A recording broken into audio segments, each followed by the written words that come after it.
If you're thinking about making Navarre your new home sweet home, you do not want to miss this video. We're going to be talking all about how to buy a house here and, of course, all the things you need to consider before you do. So go ahead and sit down, strap in your seatbelt, and let's get started.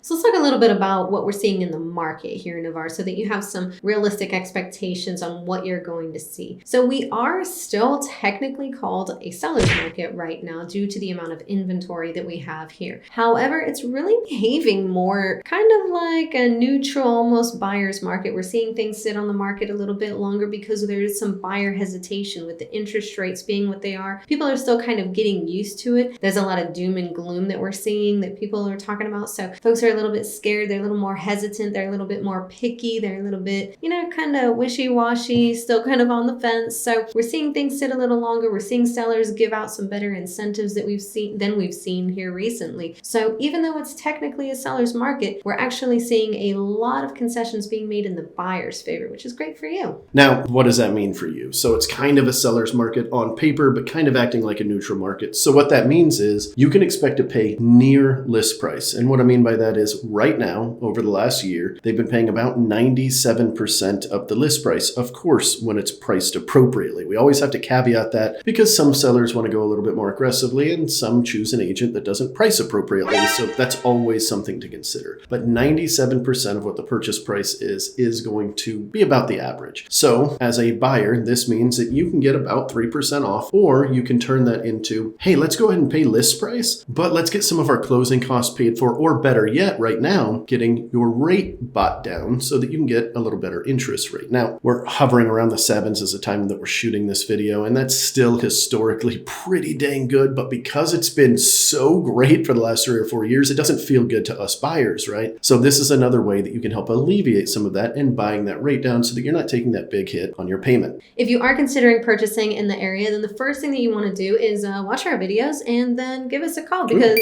by the way, done. I'm AJ and this is Andrew. And we are local real estate professionals right here in the Navarre area. If you have any questions about purchasing or navigating the purchasing process, all of our contact information is on the screen. So the next step that you're going to want to do is speak with a local lender. Not a local lender wherever you are currently, but a local lender in our area because they're going to know the markets a lot better. We have a lot of nuances here that go on because we're right here on the Gulf Coast. So some things are a little bit different. Our numbers are a little bit different. The things that you need are a little bit different. And lenders outside of the area, they're just not as familiar. Even if they're licensed in our area, we see more hiccups than we'd care to experience. And it's not because it hurts us, but it hurts you, the buyer, when you're not set up for success, and that's not something that we want to experience for you. If you don't have a lender in the area that you know of, trust, or are recommended by a close friend that purchased in the area, we are absolutely happy to recommend some of our preferred lenders that we've had multiple closings with. We know that they're capable of closing the deal for you so that you don't experience a bunch of extensions or weirdness or any kind of drama. As of right now, we're seeing median prices around the 400s. So if you had a different number in mind, kind of keep that in mind for where our prices are in Navarre. If you jump onto Zillow or our websites, you're going to be able to do a search for various properties. You're going to be able to see what's for sale and at what price point right now. And of course, when you do reach out to us to kind of start this process, and we help direct you into a good lender based on your particular situation, because keep in mind, some lenders specialize in certain things. The next thing that we're going to go ahead and do is a buyer consultation. We're going to sit down or jump on a Zoom call for about 45 minutes to an hour, depending on how many questions you have. Sometimes it takes longer, but that's pretty rare. And we're just going to really dive deep into what you're looking for, as well as the state of the market and what our best plan is going forward. The last thing we want to do is make a massive purchase like this and not have all of our information laid out in front of us to put you in the best position possible. Now, if you're not looking to purchase right now, maybe you're like 3 to 6 months out, that's perfectly fine. Call us. We can go ahead and do that, or call your preferred, real estate professional, and then get that process started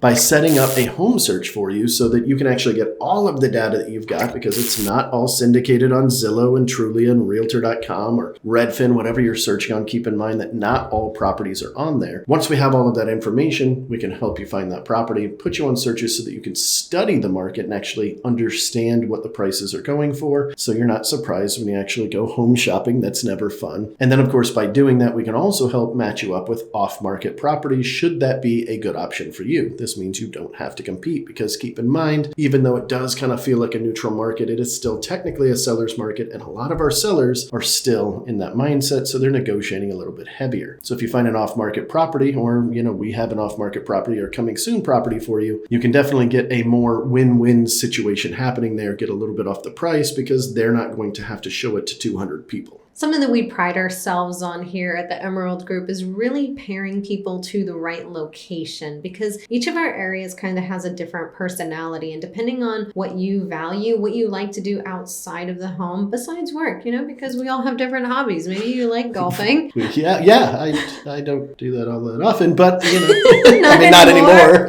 Or maybe you like going to the beach, or maybe you just want a bunch of land and you want to, homestead or something, Raise some chickens. I love chickens.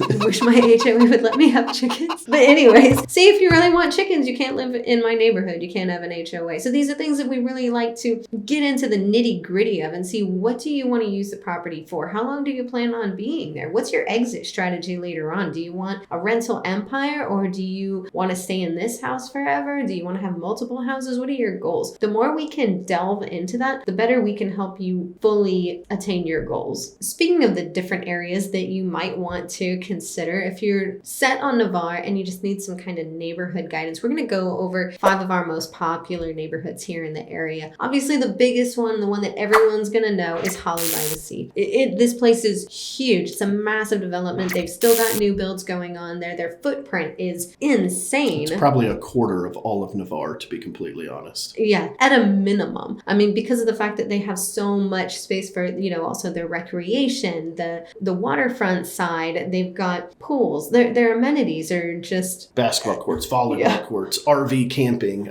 normal camping. There's just a ton of stuff at Holly by the Sea, and their HOA is fairly reasonable. I believe it just bumped up to $500 per year. Yeah. So you get so much for what would typically cost you $500 a month. You get it at $500 per year, and they have some amazing houses. They've got some more established areas, but they're still constructing. I just closed on one today, actually, a beautiful brand new build, and there are more coming, and they're building out various areas. So even if you're considering a new build, Holly by the Sea is still going to have something available for you, whether you're wanting to build in a year, have it built within a year for you, or if you're considering a resale. Holly by the Sea, wonderful. You get big lots, big amenities, low HOA, and the properties are actually pretty reasonably priced, whether you're looking at, brand new builds or resales, depending on the property. Obviously, the bigger and more elaborate they are, the more you're going to pay, right? Especially if they've already got a pool set in. But if it's an older home, maybe it needs some remodeling, you can get those for a pretty,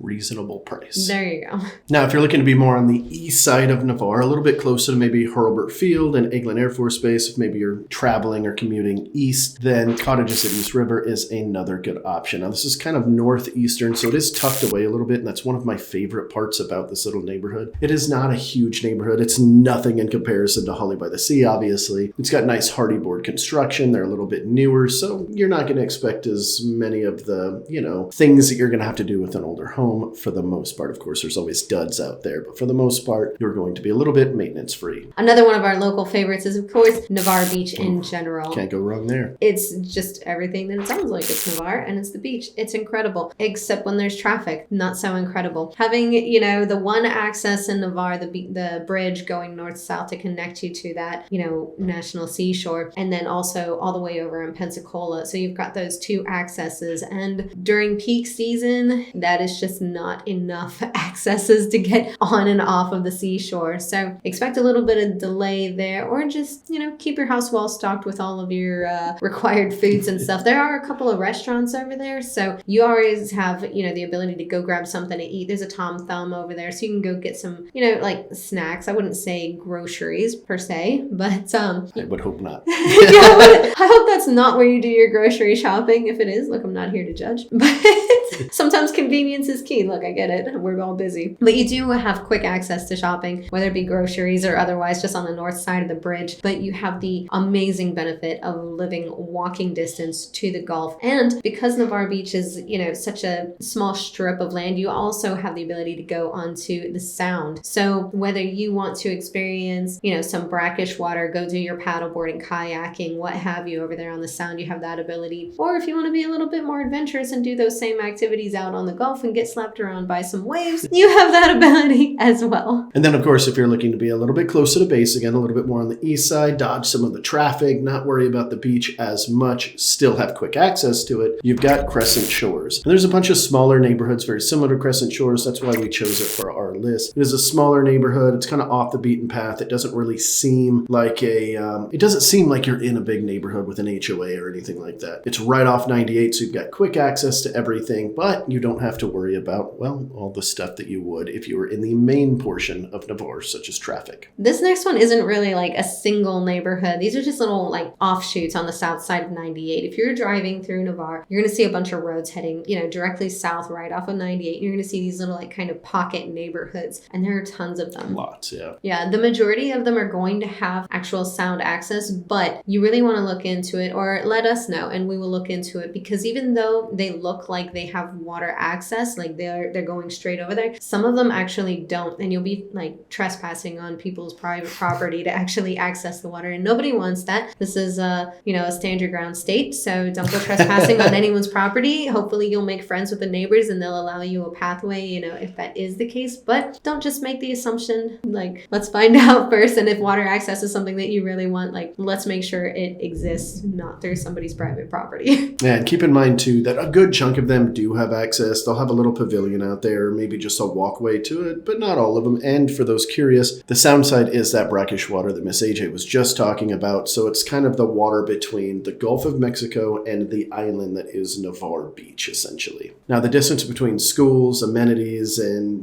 just overall things to do in Navarre, everything is going to be fairly close. Now, we will talk about schools here in depth in a minute because that's a very important portion of buying a home for a lot of people. But just note that you're going to be within 5 to 10 minutes of all of the things Navarre has to offer, no matter where you're at for the most part. Unless you're really tucked away in a corner somewhere and you've got to, blast through a whole bunch of small roads to get to either 87, which is one that goes north and south, or 98 that goes east and west. Once you hit one of those main roads, it's just a matter of minutes to get anywhere you want. Let's go into the cost of living a little bit. We told you earlier that the medium house is selling for around $410,000 in Navarre. Now, obviously, if you want something that's maybe a bit more of a fixer-upper, you can find something a little bit less. If you want something that's significantly more elaborate, maybe you want a custom build, like something crazy, you can see some crazy prices.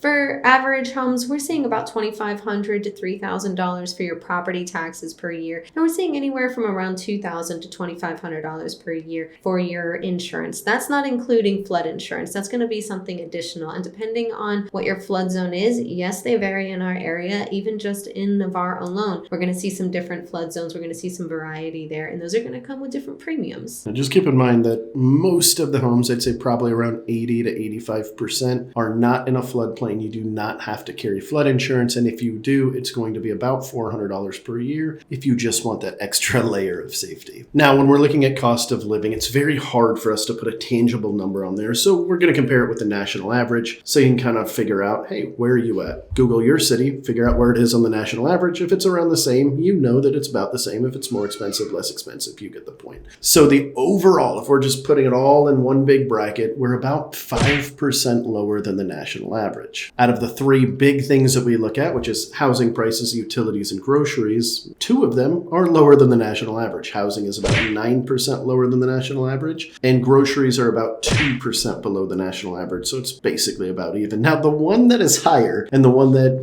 kind of shocks a lot of people, it shouldn't shock people because it's a hot state, and that's utilities. Utilities do run about 17% higher than average out here. So, just to kind of put it in perspective, a 1,600 to 1,800 square foot home should generally run about $150 to $200 a month in your utility costs, at least for electric. If you have gas and water generally runs around $60 to $100, and gas anywhere from $20 to $40. And then in the winter months, your gas will go up a little bit if you're running it to heat your home. And then, of course, in the winter months, your electricity will go down. So it ends up being kind of a wash. So it's not dramatic, but it is a 17% increase compared to the national average. Now, jumping back into the schools of Navarre, we've got 6 public schools here, and they're all really well rated. On average, they're rating about a 9 out of 10, and our schools are rated in the top 20% of all of Florida. That's pretty good. And for those of you that are curious about math and reading, that is where they excel here in Navarre. So I believe it was around 20% above the national average for both math and reading skills here in Navarre. Smart kids. Yeah. Our weather here in Navarre is very similar to the rest of the Panhandle. We get a lot of cold months and then a couple of cold days. So our hottest month is going to be in July. Whenever we looked it up, it said the average is 89 degrees, but it was like 100 yesterday. And we keep seeing, record-breaking heat, so expect those average numbers to change this time next year once we've got some more historical data that's been, a little bit more updated. And then our coldest month is going to be January with an average low of 46 degrees. So it does get lower than that, and it does get hotter than the average. So keep that in mind. It's hot, and when it is cold, to us, it's really cold. Really cold. To most of the country, they're going to be like, this isn't cold at all. The heaviest jacket I own is a hoodie, if that helps you out a little bit. We still see Northerners swimming in the Gulf during like January, February. It always blows my mind. It is way too cold to be swimming in January. If you do that, you will be judged a little bit, but like in a good way, like you're tougher than I am, keep going. Speaking of our climate and weather, if you guys hear some rumbling, it is not my stomach, even though I did not eat as much as I would have liked to today. I will later, but that's actually the thunder that we're experiencing right now because we're having an unexpected thunderstorm. Don't worry though, if you don't like the weather in Florida, just give it a few minutes. So it's probably not going to last very long. So speaking of unpredictable weather, one of the things that we do have kind of predictable in a weird way, we get about a week's heads up for our amazing hurricanes. That one of the biggest questions we get asked all the time when you guys call us, which thank you, by the way, for calling us, is hurricanes. Yes, we have them. Yes, they're dangerous. Yes, there's lots of wind going on. Most of the time, we don't get hit directly with them. So when you see a hurricane in the southern portion and you see it coming up into our area and you're like, they're getting hit by a hurricane. By that point, we're just getting hit with a kind of a heavy wind. I wouldn't even call it heavy, just a light breeze, if you will. Sometimes it's a heavy wind. But we can get hit directly with hurricanes and it can cause damage. Some of us at this current table that we're talking about have experienced that before because some of us decided they wanted to live on the water. If you live on the water, you will probably need to evacuate for most hurricanes at about a category 3 or above, or you can tough it out and deal with the fun of that. It's not fun when you're dealing with it. It does happen, but the cool thing is that we have like a week's notice generally. So you're going to know if you need to leave or not. And all the way up until about 12 hours before it's going to make landfall, you can still leave. The roads won't be so packed that it'll be painful. Just make sure that if there's a hurricane in the Gulf of Mexico, there's a little pocket of water in between Florida's little panhandle there and where we are, that your vehicle is fueled up and ready to go just in case you do need to leave. And have all of your hurricane shutters and anything else that you want to hurricane-proof your property for in that event. Now, if you're further inland, you're not going to have to worry about this as much. The hurricanes dissipate dramatically as soon as they hit land. So I know a lot of people, they're worried about it. If you're a little bit north in Navarre, it's going to dissipate quite a lot. But, at a category 4 or 5, I would still consider leaving the area. I would consider leaving even at a 3. Really? Yeah, I absolutely would, whether you're on the water or not. And here's why. Not because it's dangerous, but because it's really annoying. It is annoying. Like the roadways are going to be closed down. There's going to be no power. There's going to be no toilet paper. There's going to be no booze. Everybody will have bought all of those things up and they're having their own little parties.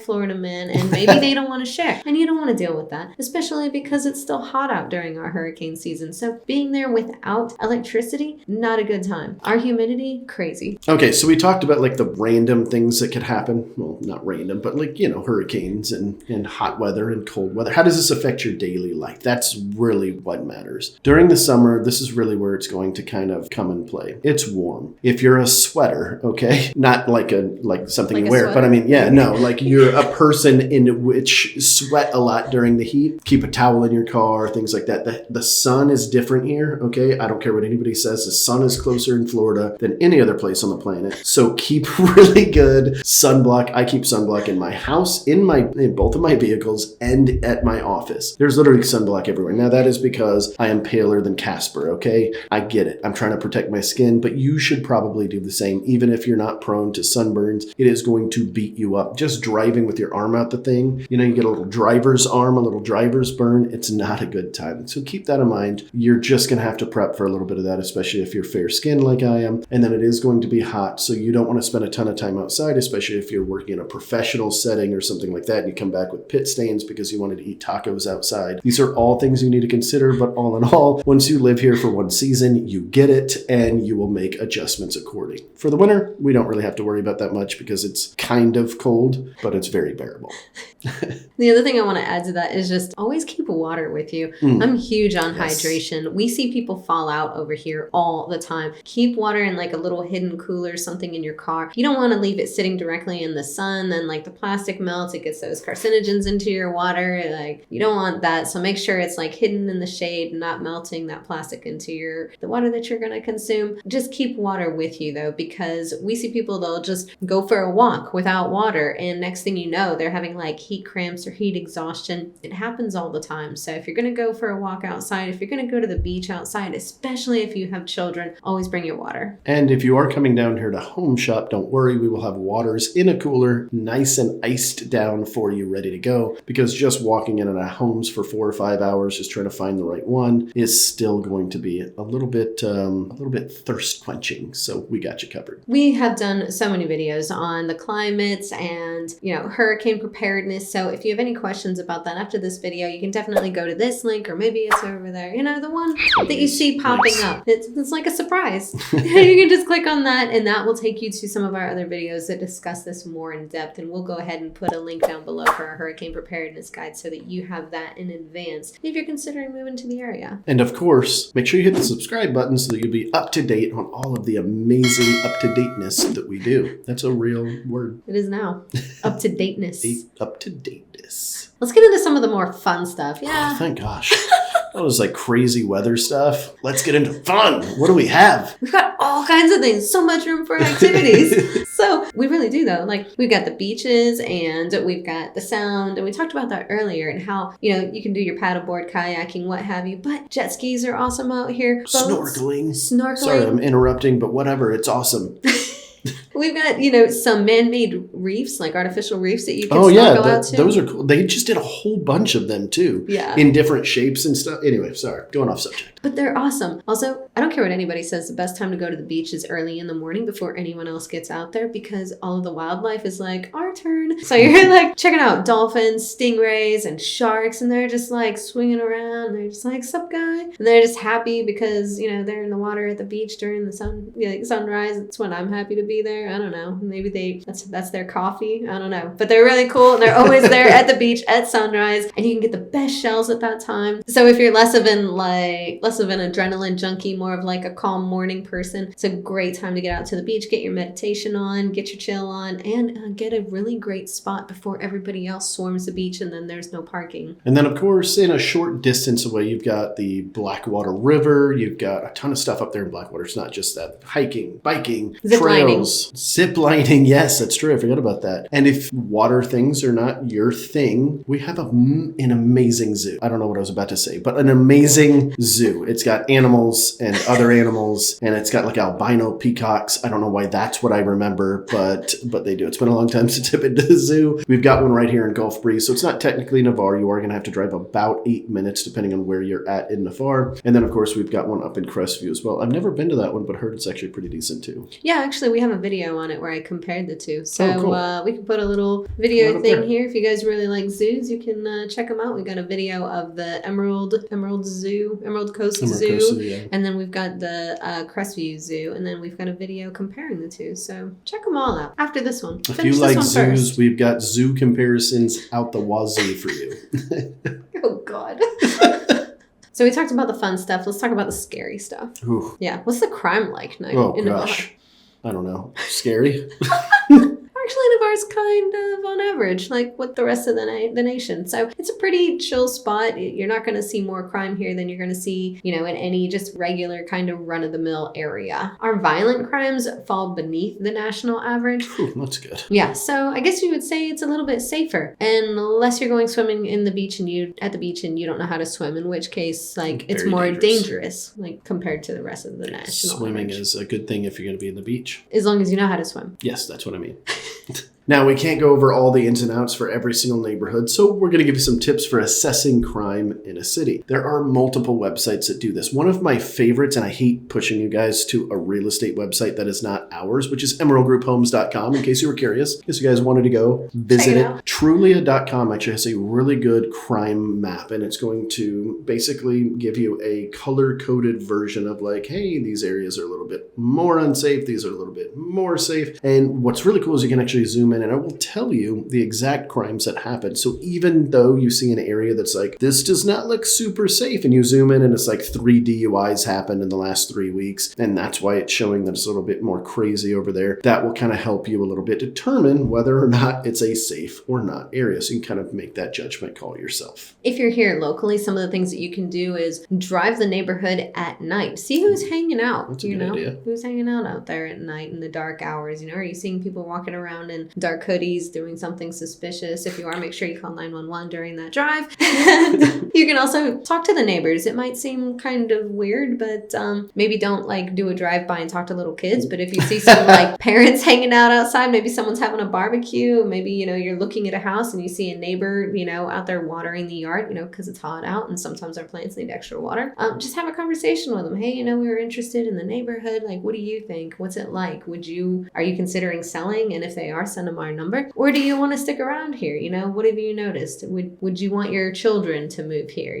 Kind of thing. Just strike up that conversation because they don't have a reason to lie to you. A few other tips too is check out the overall maintenance of the neighborhood. Generally speaking, and this is a general term, the better maintained it is, the more pride and ownership they have, and they generally watch their neighborhood a little bit more. Another great tip is the lighting in a neighborhood too. Now, that is one thing that Navarre is kind of iffy on, even in Holly by the Sea, which we talked about earlier as being our biggest footprint, they don't have as many streetlights, but it's still a relatively safe neighborhood. So it's not always true, but it is just something to look out for, as well as whether or not the neighborhood has sidewalks. That is typically leaning on the side of more safe versus unsafe. At a minimum, if you're walking. Yes. Another thing that we like to recommend to people to do, especially if you have children, is check the registered sex offenders website. It's never going to be a fun thing to do. You're never going to see what you want to see whenever you check those sites, but still good to know. Knowledge is power, knowledge is safety. So, do your homework essentially, but be prepared. Now, when you're purchasing in an area, you kind of generally want to know what are the future plans of that city and what's the future look for the home that you just purchased. You don't want to be in a declining neighborhood or a declining city. That's never good. That is one thing Navarre has in droves. They are an inclining city. Is that the right word? They are an up and coming city to a T. And before we get into all the little details we're about to talk about, we do have a link down below to all of the 2023 planned changes based on the city's actual planning committee, so that you can see exactly what neighborhoods are coming up and what commercial things are coming up as well. And we'll talk about that here briefly. Keep in mind, whenever you go to this site that we've got the link down for below, that's for all of Santa Rosa County. So that's going to incorporate Milton as well. But you can kind of filter through it and see which ones are in Navarre. You're going to see that there are some new developments, some,